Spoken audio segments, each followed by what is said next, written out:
नमस्कार. महाराष्ट्र शासनाच्या पर्यावरण व वातावरणीय बदल विभागातर्फे आयोजित माझी वसुंधरा अभियान 6च्या टूलकिट संबंधित व्हिडिओमध्ये तुमचे स्वागत आहे. माझी वसुंधरा अभियान अंतर्गत भूमी या थीमॅटिक क्षेत्रातील पहिल्या घटकावर हरित आच्छादन आणि जैवविविधता याची माहिती घेणार आहोत. पर्यावरण आणि जैवविविधतेचे रक्षण करण्यासाठी सर्वात सोपा आणि प्रभावी उपाय म्हणजे मोठ्या प्रमाणावर वृक्षारोपण. आपल्या देशाने national action plan for climate change अंतर्गत हरित भारत अभियान 2014 मध्ये सुरू केले असून याचे उद्दिष्ट किमान 33% हरित आच्छादन साध्य करणे आणि त्यासाठी लाखो हेक्टर क्षेत्रात हरित आच्छादन वाढवणे. झाडे वातावरणातील कार्बन डायऑक्साईड शोषून घेतात, वातावरणातील अतितापमान कमी करतात, मातीची धूप आणि भूस्खलन रोखतात आणि त्यामुळे मृदा संवर्धनाला मदत होते. या हरित पट्ट्यांमध्ये प्राणी, पक्षी, कीटक आणि विविध वनस्पतींसाठी पोषक अधिवास तयार होतो, म्हणजेच जैवविविधतेचे संवर्धन शक्य होते. ही स्लाइड हरित आच्छादन आणि जैवविविधता या भागातील एकूण 8 निर्देशक आणि त्यांच्या गुणांकनाची माहिती देते. प्रत्येक निर्देशकासाठी किती गुण मिळू शकतात हे येथे दिले आहे.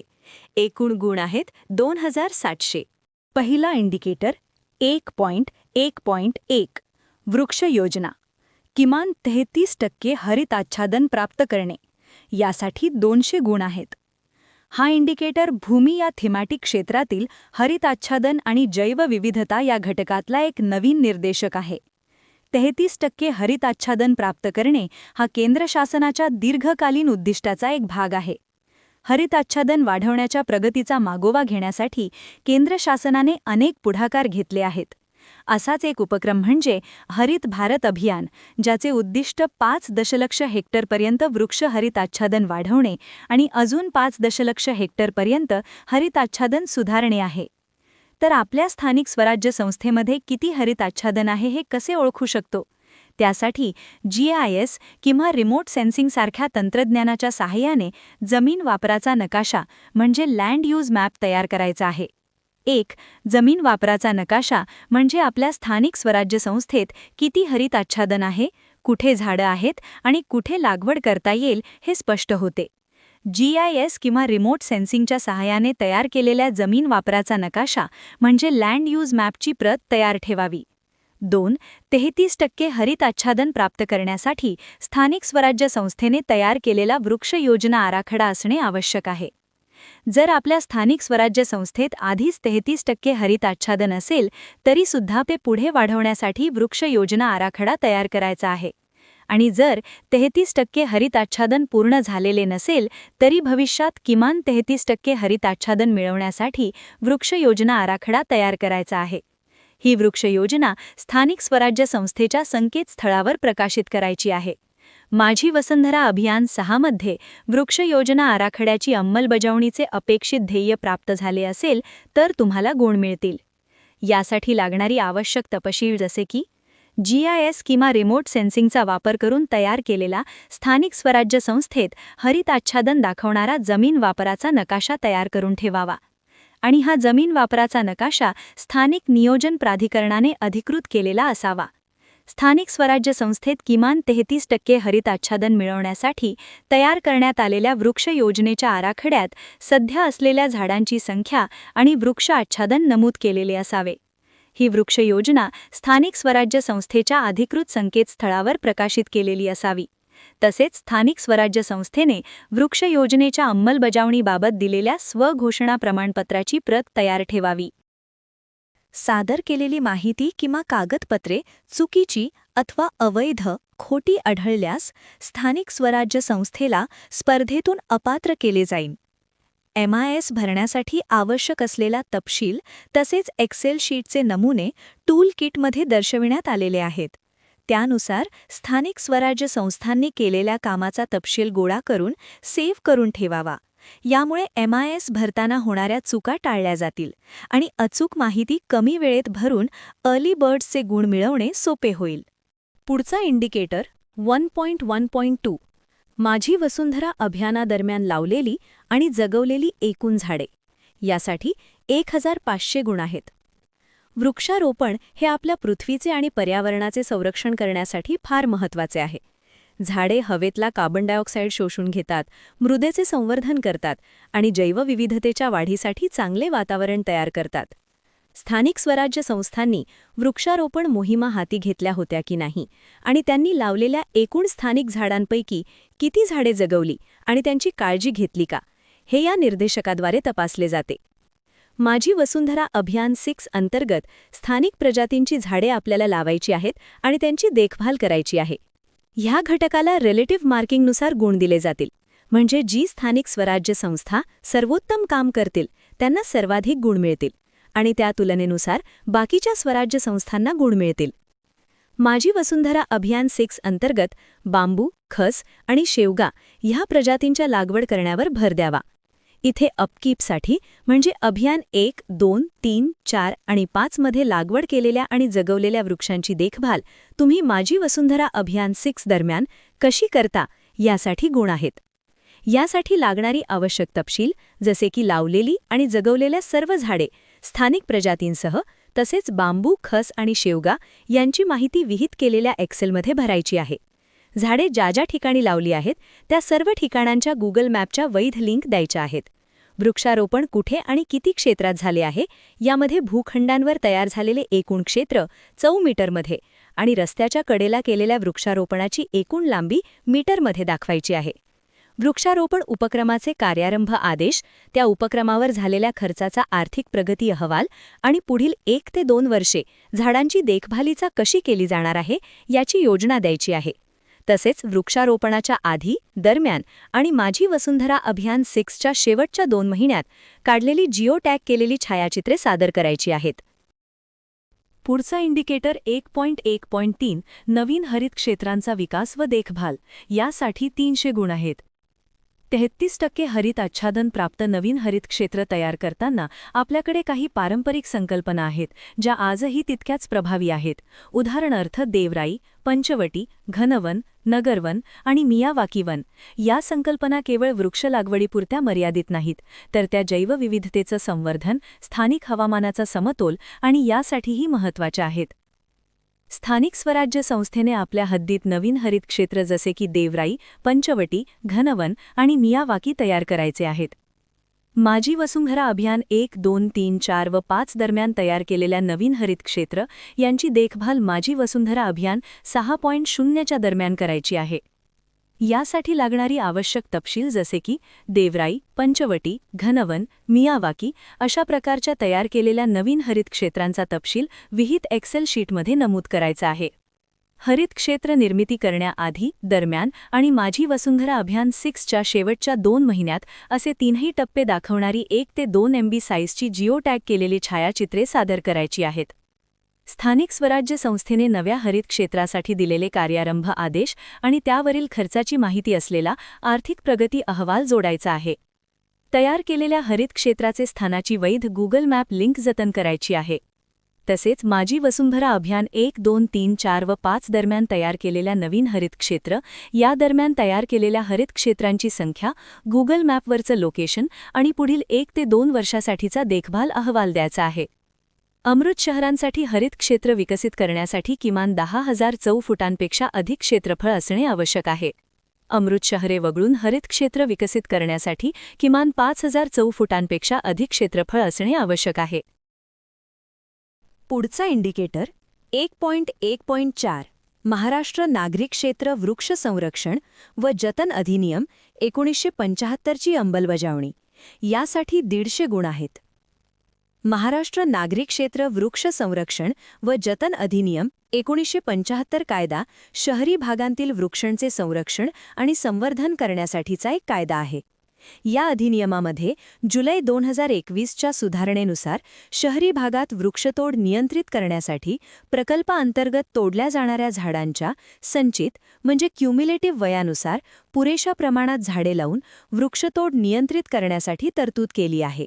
60 दिवस किंवा त्यापेक्षा कमी कालावधीत ना हरकत प्रमाणपत्र म्हणजे नो ऑब्जेक्शन सर्टिफिकेट दिलेल्या प्रकल्पांची टक्केवारीनुसार गुण मिळतील.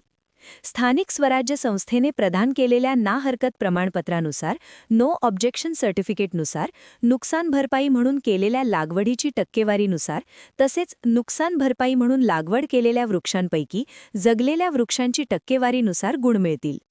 यासाठी लागणारा आवश्यक तपशील जसे की माझी वसुंधरा अभियान 6.0 दरम्यान ना हरकत प्रमाणपत्र दिलेल्या प्रकल्पांचा सारांश अहवाल, प्राप्त झालेल्या एकूण प्रस्तावांची संख्या, नुकसान भरपाई वृक्षारोपण आणि वृक्षारोपणानंतर जगवलेली झाडे यांचा तपशील विहित एक्सेल स्वरूपात जतन करून ठेवा. वृक्ष किंवा नियोजन प्राधिकरणाने दिलेल्या ना हरकत प्रमाणपत्राची संकलित प्रत जतन करून ठेवा.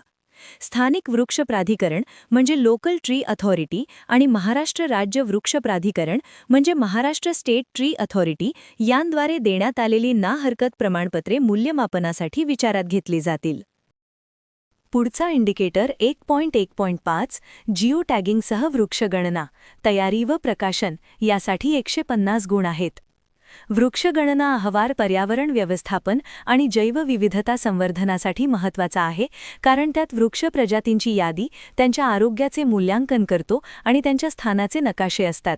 ही माहिती शाश्वत विकासासाठी, वातावरणीय बदलांचा मागोवा घेण्यासाठी आणि पर्यावरणीय संतुलनासाठी धोरणे आखण्यासाठी मदत करते.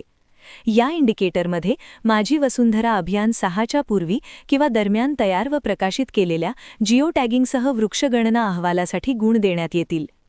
तसेच पुरातन वृक्षांची जिओ टॅगिंगसह वृक्षगणना करून यादी तयार करणे व पुरातन वृक्षांसाठी संरक्षण आराखडा तयार करण्यासाठी गुण आहेत. यासाठी लागणारी आवश्यक तपशील जसे की स्थानिक वृक्ष प्राधिकरणाने मंजूर केलेल्या जिओ टॅगिंगसह वृक्षगणना अहवालाची प्रत PDF स्वरूपात जतन करून ठेवा. जिओ टॅगिंगसह पुरातन वृक्षांची अद्ययावत यादी तयार करून ती स्थानिक स्वराज्य संस्थेच्या अधिकृत संकेतस्थळावर प्रकाशित केलेली असणे आवश्यक आहे, तेव्हाच ती ग्राह्य धरली जाईल. पुरातन वृक्षांचे संरक्षण करण्यासाठीच्या संरक्षण आराखड्याची प्रत PDF स्वरूपात जतन करून ठेवा. इंडिकेटर 1.1.6 रोपवाटिकेची निर्मिती यासाठी 100 गुण आहेत.